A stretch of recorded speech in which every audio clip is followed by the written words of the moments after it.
Comme c'est pénible de jouer face à l'Atlético Madrid. Salut les amis, bienvenue sur ma chaîne YouTube.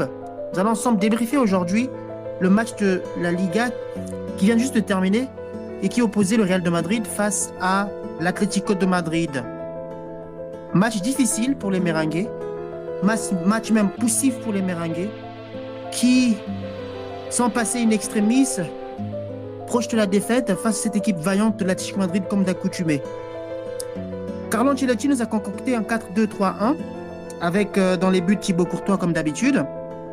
On a eu Lucas Vázquez, Aurélien Tchouaméni, Raúl Asensio en défense, Fran Garcia. Ensuite, on avait Fode Valverde, Dani Ceballos, Rodrigo et Vinicius sur les côtés, Bellingham au milieu de terrain, et ensuite notre cher Kix de Bondy, attaquant de pointe comme d'habitude. Match très intéressant de la part de Jude Bellingham qui a fait un excellent match. Il a été très combatif comme d'accoutumé. Il a fait montre de ses capacités défensives, de ses capacités offensives. Il a été très très bon aujourd'hui. Mais que dire encore de notre cher Kylian de Bondy, qui fera l'objet encore tout à l'heure de plus de détails par rapport à ce débrief de ce jour. Moi, ce que je voulais dire déjà, c'est que en abordant ce match, je savais déjà que ça devait être un match difficile pour le Real de Madrid. Parce qu'ils n'ont pas l'habitude de jouer avec des blocs bas. Et chaque fois qu'ils jouent face à des blocs bas, ils ont toujours des problèmes. Ils ont du mal à ressortir les ballons. Et le milieu de terrain n'est pas très très intéressant en ce moment. Et c'est ça qui pose problème actuellement au Real de Madrid. Et là, ils sont passés à quelques encablures de la défaite. Ce qui était terrible pour eux, à quelques jours d'une semaine fatidique pour eux, où ils vont rencontrer l'équipe de Manchester City dans quelques jours. Déjà, le classement n'était pas bon aujourd'hui. Pas du tout intéressant.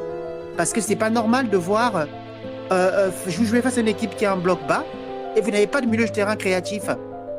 Il fallait commencer avec Modric. Il fallait que Modric commence le match.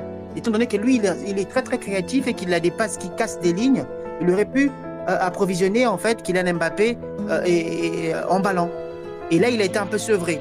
Et les trois de devant se sont marchés dessus, tout simplement. On avait Vinicius Junior qui ne connaissait pas, en fait, ne savait pas encore où se positionner. Ils se sont marchés dessus avec Kylian de Bondy. Ils ne savaient même pas où se positionner, ce qui n'est pas très intéressant. Je trouve que quand les trois jouent ensemble, il y a quelque chose qui ne va pas. Je ne sais pas qui doit être sur le banc de touche. Je sais que ça ne pourra pas être Rodrigo parce que Rodrigo est le meilleur des trois en ce moment. Mais il va falloir que Carlo Ancelotti trouve une solution. Les trois de devant n'arrivent pas à jouer ensemble. Et ce n'est pas normal. Ce n'est pas normal de voir qu'ils n'arrivent pas à jouer ensemble. Vinicius Junior, lui, en ce moment, il n'est pas très en forme. Il a perdu beaucoup de ballons. Il ne revenait pas défendre. Rodrigo, comme d'accoutumé, a fait un excellent match. Très, très bon. Très, très, très bon aujourd'hui. Et pour moi, je pense que c'est lui le meilleur joueur côté Real de Madrid. Avec Kylian de Bondy. Donc, un match poussif où l'équipe d'Atlético Madrid, en fait, ils ont fait de l'Atlético Madrid tout simplement. Ils ont bétonné à l'arrière et ils ont essayé de jouer en contre. Ce qui a posé problème jusqu'à ce penalty qui a été provoqué à la 35e minute par le français, l'international français Aurélien Tchouaméni, qui lui, et pourtant malgré cette erreur, il a fait un très bon match aujourd'hui. Il a été bon d'accoutumé, je lui tombe dessus pour lui dire bah, il est nul, mais aujourd'hui par contre il a été très bon. Malgré cette erreur de penalty qui était difficile pour lui en fait d'éviter. Parce que il s'est lancé en fait en voulant défendre, il a touché à la jambe de ce joueur de l'Atlético Madrid qui s'est écroulé. Et il ne pouvait pas faire grand-chose par rapport à ça. Parce qu'il était déjà pris dans son élan, il ne pouvait rien faire en fait. Et du coup, il a causé ce pénalty qui a posé préjudice ici à l'équipe du Real de Madrid. À côté de ça, on a eu un match moyen de Juan Garcia et de Lucas Vázquez. On ne peut pas gagner une Ligue des Champions avec ce genre de joueurs. Ce n'est pas normal. Il va falloir que les Real de Madrid se renforcent par rapport à ça, en remplaçant Lucas Vázquez par Trent Alexander-Arnold, par exemple, un joueur de classe mondiale, qui pourra éventuellement prendre le relais et pallier à sa faiblesse défensive. Parce qu'il n'est pas très bon, Lucas Vázquez. Valverde, comme d'accoutumé, il essaie de faire de son mieux. Malheureusement, ce n'est pas son poste. Il a été baladé un peu partout. Je ne savais même pas il jouait quel poste, en fait. Et il va falloir trouver une solution pour lui aussi, pour qu'il soit milieu défensif. Comme il est très bon dans ce rôle-là. Étant donné qu'il a une bonne frappe, il pouvait éventuellement créer du danger du côté adverse. Et ça n'a pas été le cas aujourd'hui. Voilà. Et pour moi, je trouve que le meilleur côté Real de Madrid, c'est encore une fois de plus Kix de Bandit. Kylian Mbappé, il a fait un excellent match aujourd'hui. Il a été très très bon. Il a créé des occasions.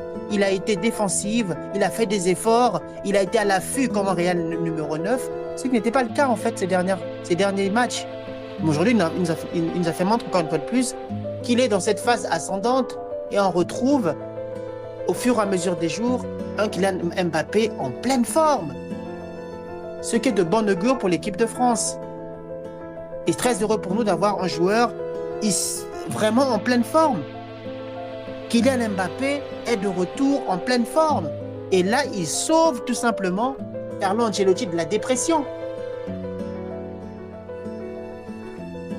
Il sauve Ancelotti de la dépression. Sans Kylian de Bandit, Ancelotti serait en dépression aujourd'hui. Il aurait perdu la tête du championnat et il serait encore dans quelques jours éliminé face à Manchester City. Et c'est dangereux d'avoir à compter que sur un joueur.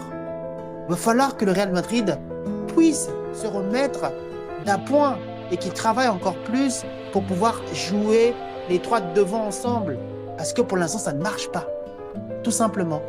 Ça ne marche pas. Et Kylian de Bandit, il était le seul qui a pu faire quelque chose. Il était à l'affût. Il a même joué. À un moment, il est redescendu vers le milieu de terrain pour essayer de construire, pour avoir des ballons. Il a été incisif dans ses courses vers l'avant. Ce qui n'était pas le cas ici, surtout en première période de la part de Vinicius Junior. La première période de Vinicius Junior était juste catastrophique. Il n'a pas été bon Vinicius en première période. Il n'a pas fait du Vinicius.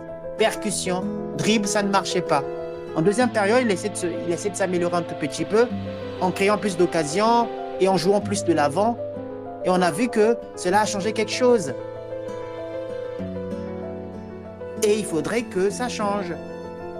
Tant que le Real Madrid, les trois de devant n'arrivent pas à jouer ensemble, il sera difficile pour eux de pouvoir aller loin en Ligue des Champions et même de gagner ce championnat d'Espagne qui est très très serré cette année.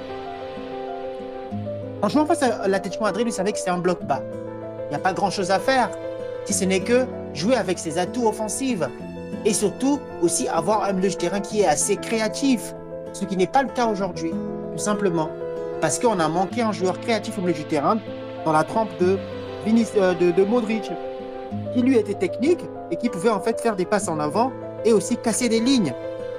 On a un milieu de terrain qui est assez faible, ce qui n'est pas de bon augure pour la suite. Il va falloir changer ça. Et que dire en fait ici du match de Jude Bellingham. Jude Bellingham, pour moi, c'est mon point de vue, après je peux me tromper aussi, hein. Jude Bellingham pour moi et Kylian Mbappé sont les deux hommes du match côté Real de Madrid. Ils ont fait le match de leur vie. Je parle plutôt de Jude Bellingham, qui lui, comme d'habitude, a fait montre de ses capacités défensives, de sa combativité à l'anglaise. Il a colmaté les brèches au milieu du terrain. Sinon, ça aurait été la catastrophe pour le Real de Madrid. Ça aurait été vraiment une catastrophe pour le Real de Madrid. Donc, il va falloir que vraiment changer les choses et permettre au Real de Madrid de pouvoir faire jouer les trois de devant. Parce que si les trois de devant, je me répète encore, si les trois de devant n'arrivent pas à jouer ensemble, ce sera difficile pour eux de s'en sortir. Donc voilà un peu ce que je voulais dire par rapport à ce match de ce jour. Encore une fois de plus, Kylian de Bandit, Kylian Mbappé, c'est lui qui a été le plus en forme côté Real Madrid. Il a marqué son but qui a permis au Real Madrid de revenir dans son match. Et à côté de ça aussi, il a fait son match. Il est revenu au milieu de terrain pour reprendre les ballons. Il a essayé de combiner avec ceux du devant. Voilà, en parlant de Rodrigo et aussi avec Vinicius Junior qui a beaucoup perdu de ballons comme je disais tout à l'heure. Donc voilà un peu ce que je peux dire côté Real de Madrid. Côté Atlético de Madrid, ils ont fait leur match, hein. Ils jouent comme ça. Ils ne pouvaient pas faire plus que ça. Donc ils ont essayé de bétonner à l'arrière en espérant jouer en contre et en espérant surprendre le Real de Madrid grâce à ses contres. Mon deuxième joueur français préféré, Griezmann, a été bon aussi. Il a été bon, hein. Il joue dans une équipe défensive, hein. Il ne peut pas faire plus que ça aussi de son côté. Il a fait son match. Il a joué, il a été vraiment des fois très très incisif dans ses passes. Il est revenu au milieu du terrain, il a essayé de construire. Étant donné qu'il est technique, ça aide aussi énormément. Côté Atlético Madrid, je pense que c'est lui et Julián Alvarez qui ont fait le meilleur match possible côté Atlético de Madrid. Et Que dire de leur gardien, Yann Oblak? Je me demande qu'est-ce que ce Yann Oblak la fout encore à l'Atlético de Madrid. C'est un gardien de classe mondiale. Il est juste exceptionnel, ce Yann Oblak. Il est très très bon. Très très très bon, Yann Oblak. Il a fait un très bon match aujourd'hui et il a encore une fois de plus sauvé son équipe, l'Atlético de Madrid, face à l'armada offensive du Real de Madrid. Donc voilà. S'il fallait nommer l'homme du match, pour moi, je dirais c'est plutôt Kylian Mbappé, qui pour moi a fait le meilleur match possible et c'est lui qui a été le plus incisif côté Real de Madrid. Côté Atlético de Madrid, s'il faut choisir un homme du match, je choisirais plutôt Julián Alvarez qui, lui, a eu le courage de faire une panenka. En plus, une panenka face à Thibaut Courtois, l'un des meilleurs gardiens du monde, sinon le meilleur actuellement. Ça montre qu'il a beaucoup de courage, ce petit. Il a pris son courage, il a tiré ce penalty, il a fait une panenka pour tremper le gardien de Real Madrid. Quel match de la part de ce petit Julián Alvarez qui a fait encore un très très très bon match aujourd'hui. Donc voilà, prochain rendez-vous pour le Real Madrid, ça sera face en Ligue des Champions la semaine prochaine. Ça sera face à Manchester City. Voilà, donc on espère que le Real Madrid va se remettre de ce match nul. Ils sont passés pas très loin de la catastrophe, mais ce n'est pas la fin du monde. Ils vont essayer de se revigorer, de se requinquer pour la suite et de faire montre en fait de nouveaux visages face à Manchester City. Parce que ce n'est pas encore fini la Liga. Cette année, la Liga va être très très serrée parce qu'on a 3 équipes qui se tiennent à quelques encablures. En parlant aussi du Real Madrid qui, je pense, a le même a un point d'écart avec l'Atlético de Madrid. Derrière, on a le Football Club de Barcelone. S'ils gagnent leur match aussi, ils vont revenir, je pense, à 3 points du Real de Madrid, ce qui relance complètement, 3 ou 4 points si je ne me trompe pas, du Real Madrid, ce qui relance complètement la saison. Mais il va falloir que le Real Madrid puisse combattre, puisse être encore plus combatif, puisse faire montre plus de qualité offensive et de réalisme face aux grandes équipes pour pouvoir espérer gagner cette Liga. Sinon, ce sera très très difficile pour eux malheureusement. Donc voilà un peu les amis ce que je veux dire par rapport à ce match. N'hésitez pas à vous abonner à ma chaîne YouTube, de liker et de partager avec vos proches. À très bientôt sur ma chaîne YouTube, Préjo Lamande aussi. Ciao, ciao, ciao les amis.